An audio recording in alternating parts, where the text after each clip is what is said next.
Hey everyone, we're going to talk about Tetris. And some people have asked me what are some key differences between classic and modern Tetris. There's a growing audience for both games, as the classic Tetris World Championship has garnered a ton of viewership, a ton of press, and millions of people have watched the finals between Joseph and Jonas last year. Along with that, Tetris 99 and Tetris Effect have brought a ton of new people into the game. And so we're going to compare the differences between the two because they are in fact very different. So what are the differences between the games? Would classic Tetris pros such as Joseph Saley and Jonas be top players in modern Tetris games? And how exactly would players like Amamea and Wumbo do in classic Tetris? Simply put, I do believe that everyone has the potential to be good at another Tetris variant, but the games themselves are very different. In fact, it's like you're comparing apples to oranges. Sure, these games both have the word Tetris in it, but they play very different. In short, I believe that classic Tetris focuses on precision and survival, whereas modern Tetris focuses on speed. Competitively, classic Tetris tournaments focus on achieving the highest score while trying to survive as long as possible, whereas modern Tetris variants focus on finishing in the fastest time possible. So why is this the case? A big reason is how the pieces lock when they come into contact with the board. In classic Tetris, the pieces lock almost instantly, so you have to be very precise at dropping and rotating, especially at the higher speeds. In contrast, modern Tetris allows a generous time to rotate and slide your piece after it's touched the bottom of the board. As a result, you're very limited in classic Tetris, and this is why the game becomes very difficult at level 19 and near impossible at level 29. This is because the pieces fall so fast that unless you press a direction before the piece loads, then you will never reach the sides unless you learn how to hyper tap. In modern Tetris, a player can live forever due to the ample time given to sliding and rotating the pieces after it's been dropped.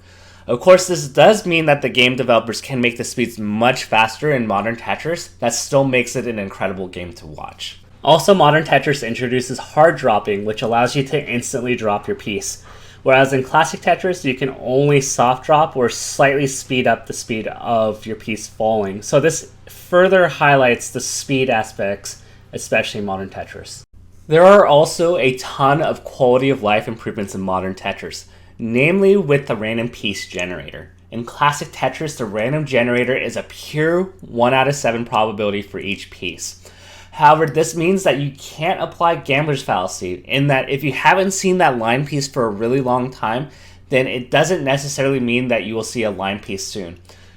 In fact, you can have a drought of over 50 pieces if the game just decides to be cruel to your game. And conversely, this also means that you can get that dreaded square block 5 times in a row. There is no controlling the distribution of the Tetris pieces in classic Tetris. As a result, players have to accommodate to the fact that they may never see certain pieces, or that they have to deal with the same bad pieces for a really long time.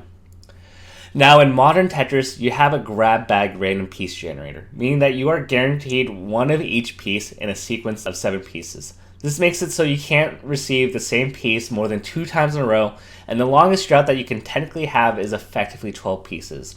However, this RNG, in combination with a new hold function and a preview that allows you to see up to 6 pieces, makes it much easier to plan ahead and even swap pieces when things get a little dicey. These factors alone tend to shift modern Tetris games towards preemptively planning, whereas classic Tetris is more of a classic reactive game. Both of these games still require a high degree of speed and dexterity, but the emphasis of where that speed comes in is slightly different. Also important to note is the color scheme, something that most people would not recognize. In classic Tetris, the pieces share the same color and only change in correspondence with the level of the game. But a convenient factor in modern Tetris is that each piece has a distinct color scheme. So when you look at your cue and your next pieces, you don't really have to recognize the shape as long as you memorize the piece's colors. The scoring and what each game emphasizes is different. Classic Tetris focuses on making as many Tetrises as possible. It's simple, straightforward, and that's the name of the game.